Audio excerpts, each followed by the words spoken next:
to order. And we'll start by saying the Pledge of Allegiance. I pledge allegiance to the flag of the United States of America and to the republic for which it stands, one nation, under God, indivisible, with liberty and justice for all.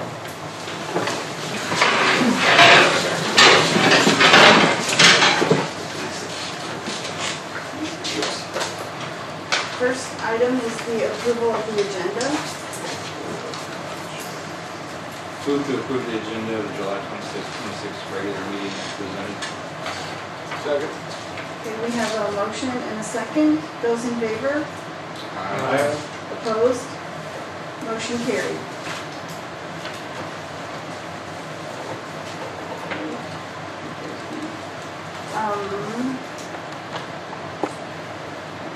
So next we have the installation.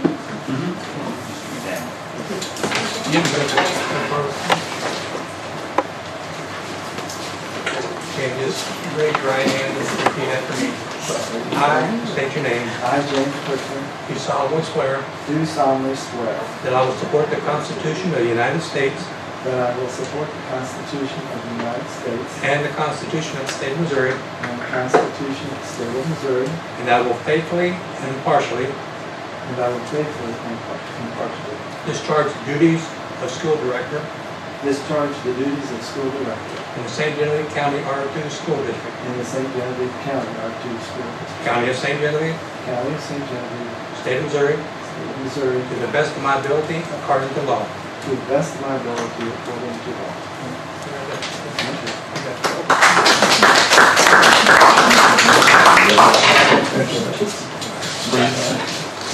We'll let Jim get seated here before we take off.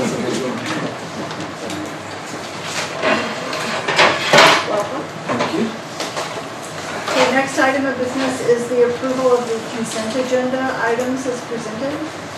Move to approve the consent agenda item as presented. Second. We have a motion and a second. Those in favor? Opposed? Motion carried. Next, we have public participation.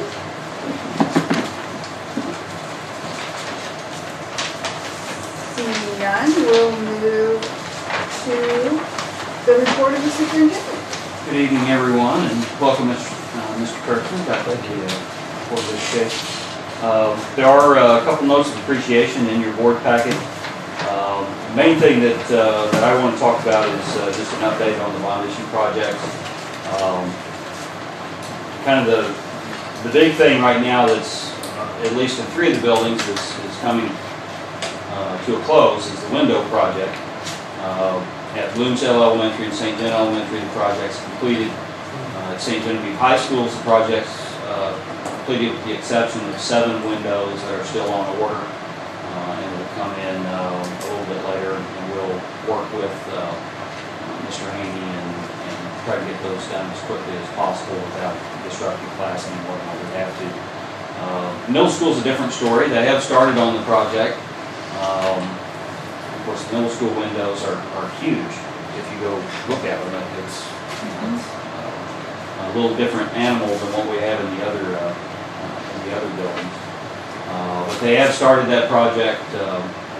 Part of the issue with the delay in them starting was just they couldn't get the windows from the manufacturer. So they're now on target to finish, but it will be sometime after school begins, and we'll work with them and with Mr. Taylor and make that happen. They have put their full crew that they pull from St. Gen Elementary and Bloomsdale Elementary to try to speed the process along. The library, the floors are completed in the library. The painting is finished.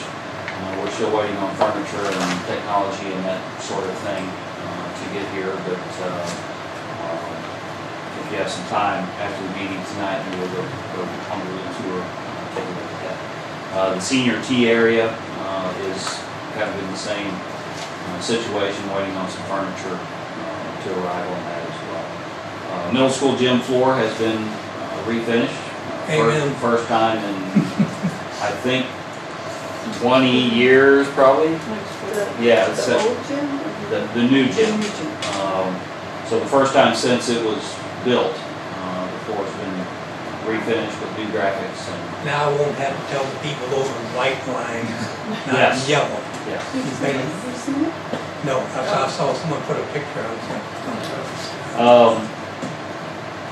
Yeah, we think that it's turned out really, really well and will be a nice addition to the middle school. Bloomsdale gym construction, the addition has been added, so for the most part, as far as the structural piece, it's there. They've had some moisture issues with the concrete that would have prevented the honoring of the warranty on the new floor that's going in. So we had to do some moisture mitigation things that, of course, was an additional cost.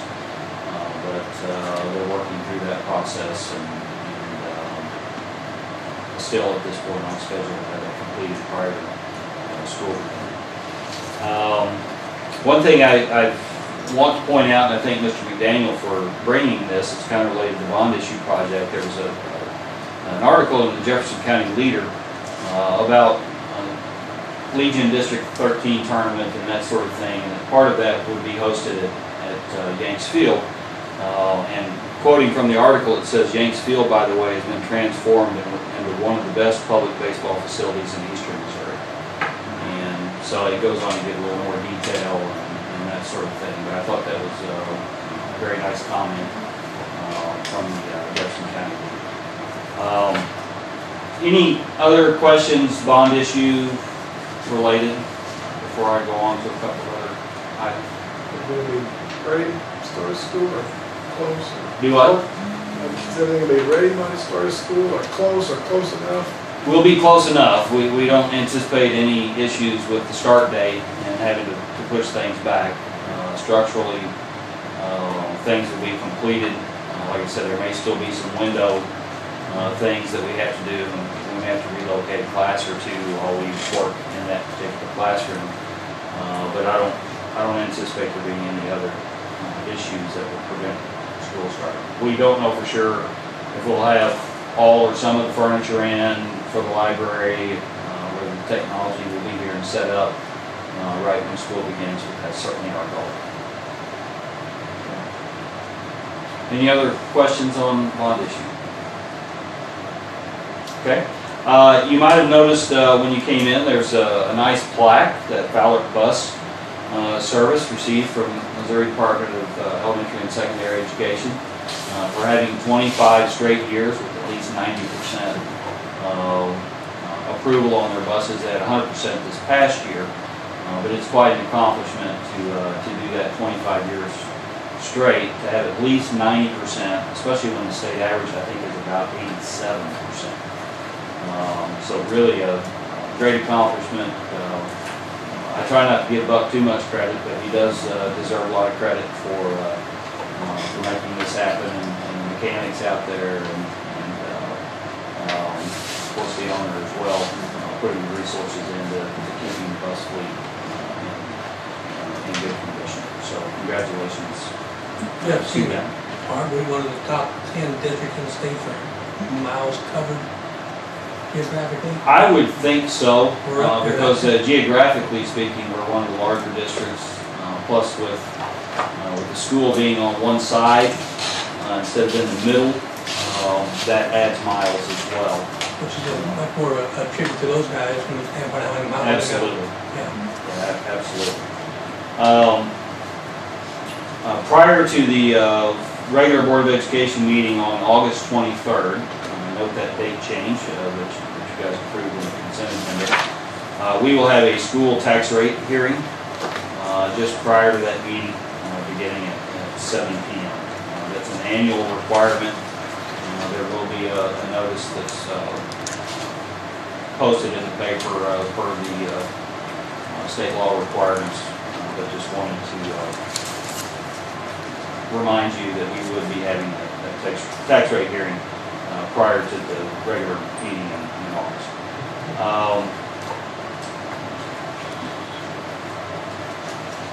I think that's all I have. Dr. Fleet has one item she'd like to mention. Well, Mr. Haney called me today because he came in and opened his mail, so I'm pretty excited about this, and I think he is too. Yeah. I have to share on his behalf. He received a letter from the Do the Right Thing program of Greater St. Louis, and the letter states, I am happy to announce that St. Genevieve High School has been named the School of the Year for Missouri. Your school has been selected as the top Do the Right school for Missouri for the 2015-16 school year. So the high school will be honored on Friday, August 5th at a kickoff ceremony that they're doing for 2016-17. So I'll get with Mr. Haney and we'll figure out who's going to be there. But I'm sure it's very exciting.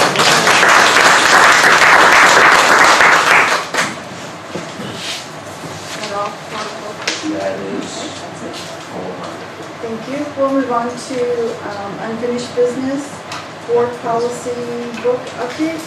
That would be me. Do you have something more? Yeah, I just kind of want to preface things by saying it's been somewhat of a painful process as we've worked through this with the Missouri School Boards Association to transition our policies to a digital format that's easily accessible from the website. That will be helpful to employees and parents and patrons and to the board as well.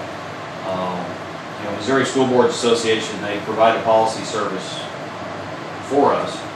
And part of the reasoning for that is because their legal team will review recent legislation, case law, best practice, so on and so forth, and then make recommendations to us for changes in policy. So the policies that you'll see tonight and that you've already received back to the work session as well, so we've had some time to review them. Our policies that are recommended by the Missouri School Boards Association to make sure that we are in compliance with the law, and as I mentioned again, also in line with best practice. So, having said that, I'm going to turn it over to Dr. Fleet to kind of go through some of the highlights of the section that's being proposed. Tonight I have section J for you. J is the student section. We are hoping to present the remaining policies to you at the August board meeting. But the guy that we've been working with, Ted, is on vacation, so I'm going to bring you as many as I can in August. As far as section J is involved, there were routine and minor changes to almost all of the policies. Just to kind of give you an idea of how many policies there are in section J, we accepted 44 policies and modified only 7.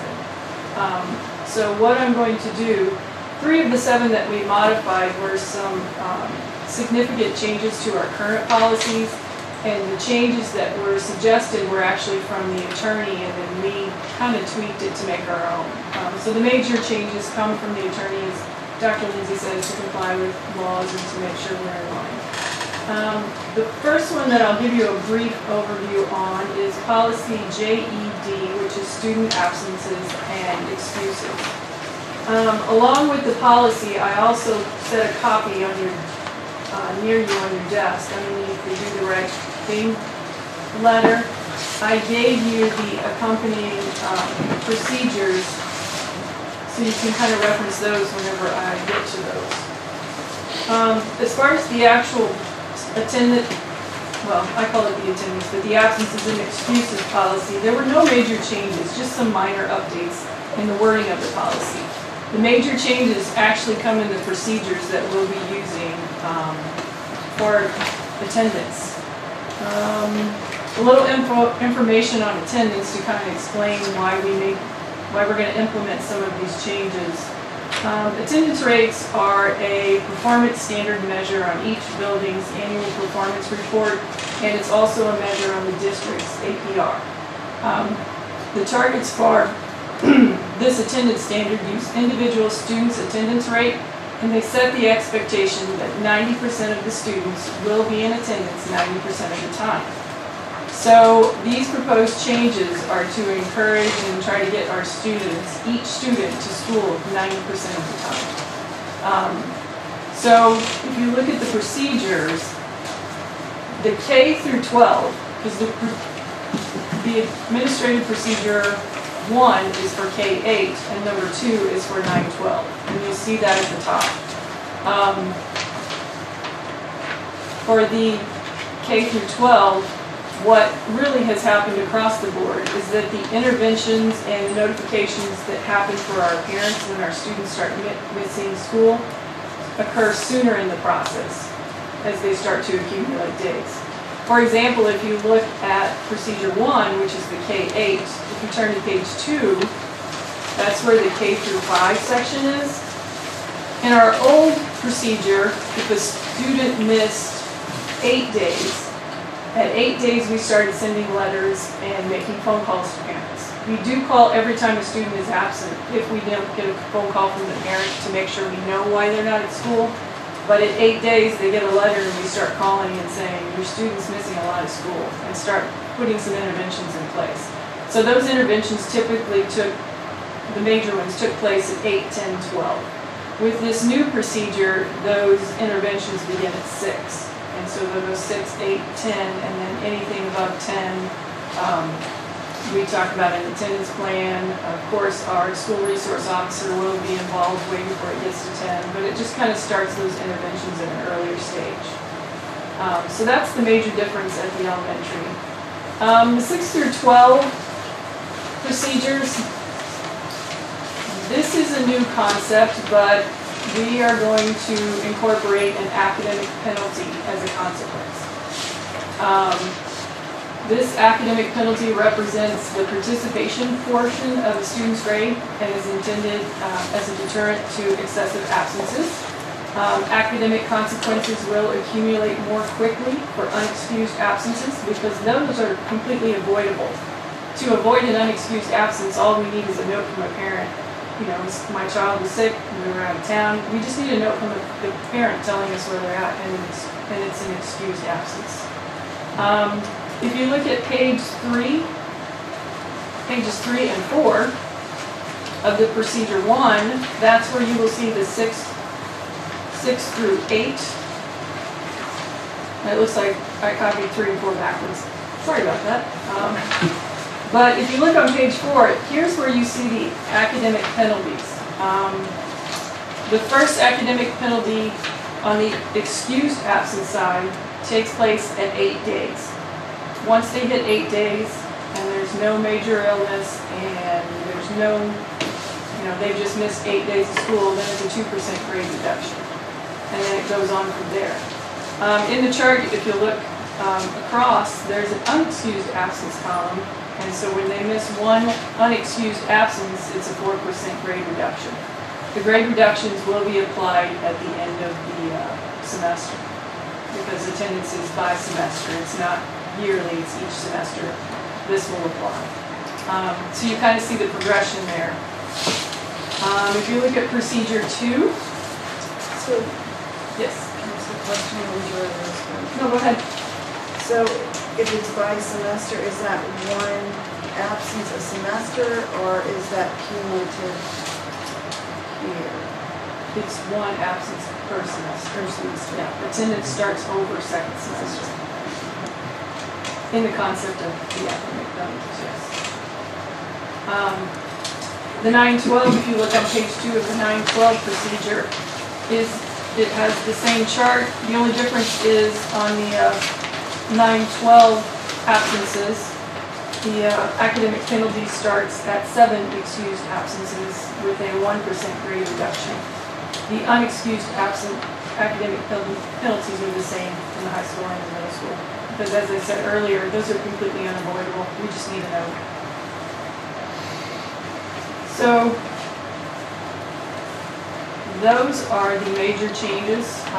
We have sat down with the building principals. They were part of the discussion. They helped, fine-tune the recommendations from the attorney. They all understand and are on board with this proposal, and we've asked them to make sure at their open house nights that they discuss these changes with parents so that they're aware, and they're also putting them in their building handbooks, so that information is going to get out there. We just need to make sure that we let our parents know what's going on. But the these are the changes to the attendance policy. This is all MSBA's recommendations. Yes. And there's many other schools in the state that's got the same exact policy. That's my understanding. Yes, that's moving to this policy. Yeah, this came from the attorney. We did lower the excused, well, what's the right wording, guys? I mean, they wanted it to start at 10, was it? It was, or 8, somewhere in there. We lessened it a little bit to start it sooner with smaller increments early on because we wanted to give those warnings quicker, try to have more of an impact early on before it becomes so massive that it really impacts their grade at the high end of 50%. The high end is equal. There's a part about midway where it catches up to what an SBA recommended, and those increments are the same as what an SBA. We just made smaller increments in the beginning to back it up a little bit to try to get attention quicker, be proactive. The 7 or 8 absences, isn't that equivalent out to the 90% encourage folks not to miss, not to go beyond that? And the 2%, the grade reductions, that's across, like if you're in my middle school and you accumulate 8 excused absences, that's a 2% reduction across all classes. Only the ones with 8 absences. Yes, sir. Yes. Only If you miss one. 8 solid days, then it would be every Yeah. class. Yes, sir. Favorite class. But if you missed half a day, it just. You know, if you have appointments in the morning and you're missing more morning than afternoon. Any other questions on attendance? And as she mentioned, that will start over then for the second semester. So if you look at a cumulative kind of thing, for example, with the middle school, there are, I guess, 14 days then throughout the year, 7 in the first semester and 7 in the second semester, before any academic penalty kicks in. There will be some interventions that will take place during that time. We'll make sure that the student and the parent both know that penalties are coming and the importance of attendance and so on and so forth. But the cumulative effect over the course of a year is 14 days out of 174 school days. So that's close to 10% of the time. And I think part of our responsibility is to instill in students the kind of responsibility that they need to be successful later in life, whether it be a job or going to college or whatever, because if you don't show up, then things usually don't go well when you deal with those situations. So this is a step toward that. I think that's the overriding philosophy of MSBA on this as well.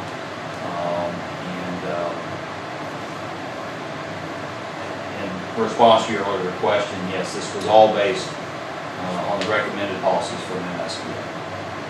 Have you taken this, maybe overloaded from last year to see the students that's negatively affected their grades or anything like that? I think we talked in general, but as far as, pulling actual records and that sort of thing, no, we did not. Can I comment on that? Sure. There's two pieces of it. One, I did take sort of a look at our heavy hitters. Most of those were failing all their classes anyway. So the 50% reduction is only inevitably going to end up where they were at anyway. That's number one. Number two is, one of the things that the courts are really favoring right now are schools providing policies to keep kids in the classroom. So one of the things we wanted to walk away from was the ISS, and that's part of why we looked at this and said, hey, this looks like a really good thing because it falls in line with that. We want to encourage you to stay in class. And then the third piece of it is, and this is always the great unknown, the reason why I didn't look too much at that 6-7 range, is the hope is with any discipline policy that it curtails what's going to go on. So I personally feel, my personal opinion, kids missed up to the limit because they could without penalty. If we back up that penalty a little bit, they're going to miss up to that point instead of this point. And that's the great unknown that we don't know, is if this is impacting, you're going to see kids stopping in my world at 6 instead of 8 or 9, because that's where those penalties really kick in. I think the other thing that kicks in as well is, those students that have significant health issues or those sorts of things, there's homebound instruction that they would likely qualify for. So those kinds of situations are already handled outside of the attendance policy. Plus, you know, we know that there may be times where there's an extenuating circumstance or something really unusual comes up. And this is a procedure, and we've allowed ourselves the leeway to at least look at those situations. But for the most part, you know, this is the procedure that would be in place for actions. School events usually don't count as an absence. Not at all. No, ma'am. No, if they're a school-sponsored event, they're not counted. There's, Yeah, they're does covered. that count like if the choir goes to, Yes, ma'am. That is a school event, if they're going, like when they yeah, went like, to, when you guys approved them to go to National last year, and I believe they missed 2 or 3 is school it days. school events? That is correct. They're with a school sponsor on a school sponsored trip. Because I've had people tell me it does, but I didn't. Yeah, it goes in the computer as an FT for field trip. When you know, think about later in life when you get a job, you're not going to get paid if you don't show up. So you've got to get your great doctor. So just not a problem. Any other questions on attendance? Okay, then I'm gonna move on to the second shift. That was policy JFCA, which was our student dress code. Our old policy on student dress code, had a list of requirements and prohibited items that students, you know, items students couldn't wear, and if they wore things, this is, you know, the length of the skirt and everything. The attorney did not like that at all. He stated that the policy and the procedure needed to offer guidance, and that the specific requirements and prohibited items in a student dress code needed to be in the student handbook for each building. So again, I worked with the principals, we talked through it.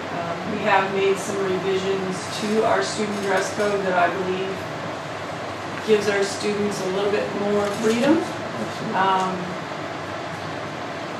but still keeps them in line. I think that's the right way to say that.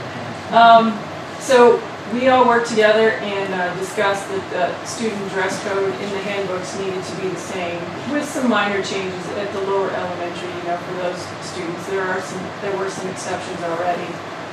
So we worked together, we came up with requirements and prohibited items, and they are going to be in each building's student handbook. And again, the building principals will be discussing those with parents and at their student meetings to make the students and the parents aware of those changes. So they will be there, and you know, they're just going to be in a different location now. So any questions on dress code? It did seem a little bit ambiguous, the way this is written. Yes. Yeah, this is word for word the MSBA recommended policy. Yes.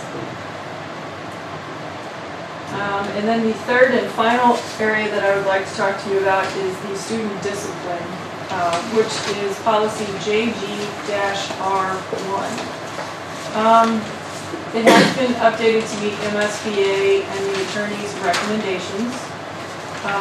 Just some notes from the new policy that I'd like to point out and make the public aware of. No code can be expected to list each and every offense that may result in disciplinary action. However, it is the purpose of this code to list certain offenses which, if committed by a student, will result in imposition of certain disciplinary action. Any conduct not included in this policy, any aggregated circumstance or any offense or any action involving a combination of offenses may result in disciplinary consequences that extend beyond this code, as determined by the principal, myself, Dr. Lindsay, or the Board of Education. So, you know, this proposed new student discipline code covers a lot more areas. But I just, you know, it doesn't cover everything because you never know what's going to happen. But it does have a more detailed list of offenses that it covers. You do see, as you were looking through the policy, I'm sure that there are some handwritten notes that I put in there. As I told you earlier, that Ted was on vacation, so he didn't get to put those in. So he asked me to write those in there so that you could see the final changes that were supposed to go in and did not go in, and a few of approve it with my handwritten notes, he will make those changes. As you look through there, I'm sure you saw most of those changes were with detention being added. We had originally never really had a defined detention program, but whenever I sat down and we went through the student discipline code with the building principals, they started talking. We do a lunch delay.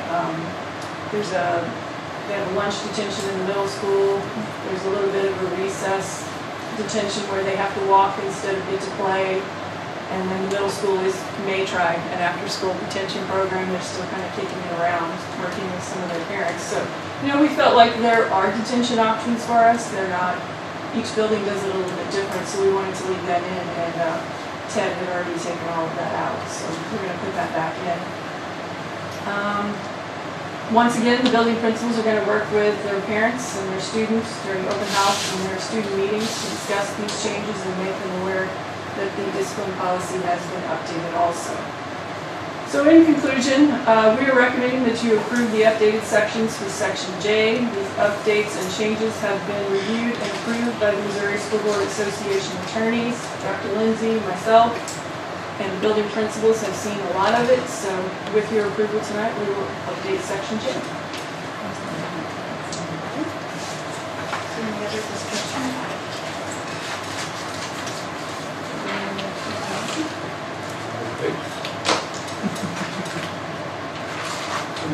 Move to approve the proposed policy changes and updates to Section J and the use of accompanying administrative procedures as presented. Second. We have a motion and a second. Those in favor? Aye. Opposed? Motion carried. We'll move to the proposed bell schedule. St. Genevieve High School and St. Genevieve Middle School are requesting to revise the bell schedules that they use in their buildings. They want to change the Wednesday, Dragon's Day mandatory tutoring program to 35-minute Tuesday and Thursday programs. At the high school, they want to work on academic remediation, mentoring, and do some vertical team meetings that will allow them to talk specifically about ninth grade students that may be struggling or who need to excel. At the middle school, they plan to continue to work on academic remediation, but they also want to include some leadership time to work through the leader and me skills with the students. 35-minute Tuesday, Thursday programs would be from 10:25 to 11 a.m., so they're going to incorporate it into the school day. This would mean that Monday through Friday, students need to report to school and be in class by 7:55 when first hour starts. This is not a change. School has started at 7:55 since we went to the Dragon's Day bell schedule, and that's been in place for many years. We always forget when it started, but for many years. So that is not a change. That's a normal routine already. Building principals have discussed this with their staff. At the high school, they've actually piloted some of these programs this past year on the Late Start Wednesday. They feel like this is where they need to go to better serve our students in the classroom and out of the classroom. Also, as part of their proposed changes, they want to switch the time frames of the lunch shifts, meaning that middle school A lunch would be from 11:05 to 11:30. Middle school B lunch would be 11:30 to 11:55. High school C lunch 12 to 12:23. High school D lunch 12:28 to 12:51. And high school E lunch is 12:56 to 1:19. Mr. Haney told me that he did talk to Mrs. Cheryl Woke, our Director of Food Services. Cheryl says this is not a problem. We just believe this is what has to be done. So with your approval, the middle school and the high school will start this bell schedule on Tuesday, August 16th for the 2016-17 school year. Does anyone have any questions?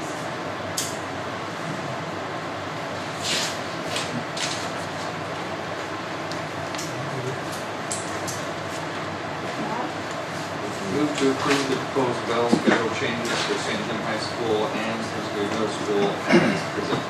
Second. We have a motion and a second. All in favor? Aye. Opposed? Motion carried. We'll move to new business. The first item is the food services bids. Yeah, I have some exciting stuff with food service bids, so kind of gone through the heavy part of the agenda tonight, and now we're going to talk about bread and milk a little bit. We did have on the bread bids, we only had one bid, that was from Flowers Baking Company. By the way, from them, there was no change in cost from the current year. One minor exception, I guess, is no change in cost, but the whole wheat sandwich bread now comes in a slightly smaller loaf than what it did previously. Still the same cost. And then milk, we had two bids, one from Chester Dairy and one from Prairie Farms. And both of those were actually a price reduction from the previous year. So I would recommend that you accept the bids from Flowers Baking Company and then also from Prairie Farms Dairy. Any discussion? Move to accept the following bids for the 2016-17 school year. Bread, Flowers Baking Company, and Milk Prairie Farms there. Second. Okay, we have a motion and a second. Those in favor? Aye. Opposed? Motion carried. And Mr. McDaniel? I move that the Board of Education hold a closed meeting with closed record and a closed vote following a regular open meeting on August 23rd, 2016 to be held in the Ardent Commons Library, 715 Washington Street, St. Genevieve, Missouri, for the purpose of discussing and voting upon the following items of business. Legal action, causes of action, or litigation. Lease, purchase, or sale of real estate. Hiring, firing, disciplining, or promoting particular employees. Proceedings involving the mental or physical health of identifiable individuals. Scholastic probation, expulsion, or graduation of identifiable individuals. Testing and examination materials. Welfare cases of identifiable individuals. Preparation for negotiation with employee groups. Software codes for electronic data processing and documentation thereof. Specifications for competitive bidding until approved or privileged. Sealed bids and related documents until the bids are open. Sealed proposals and related documents until all proposals are rejected, or any documents related to negotiated contract until the contract is executed. Individually identifiable personnel records, performance ratings, or records pertaining to employees or applicants for employment. Records protected from disclosure by law. Scientific and technological innovations which the owner has a proprietary interest. Records relating to municipal hotlines established for the reporting of abuse and wrongdoing. Confidential privileged communication with an auditor. Operational guidelines, policies, and specific response plans for preventing or responding to a critical incident. Existing or proposed security systems and structural plans of district property. The portion of the record that identifies security systems or access codes. Records that identify and would allow unauthorized access to or unlawful disruption of the configuration components or the operation of a computer, computer system, computer network, or telecommunication network. Credit card numbers, personal identification numbers, digital certificates, physical and virtual keys, access codes or authorization codes that are used to protect electronic transactions. I further move that notice of this meeting and its tentative agenda be posted as required by law. Good. Have a motion and second. Roll call, Eric Foster, Yes. Dave Bova, Yes. Ellen Duncan, Yes. Tim Kirchner, Karen McDaniel, yes, Mark Reese, is absent, Rick Ruloff, Yes. motion carried 6-0. Move to a closed session with closed record and a closed vote after a short break. Second. Those in favor? Or we have to do? I don't remember if we did that or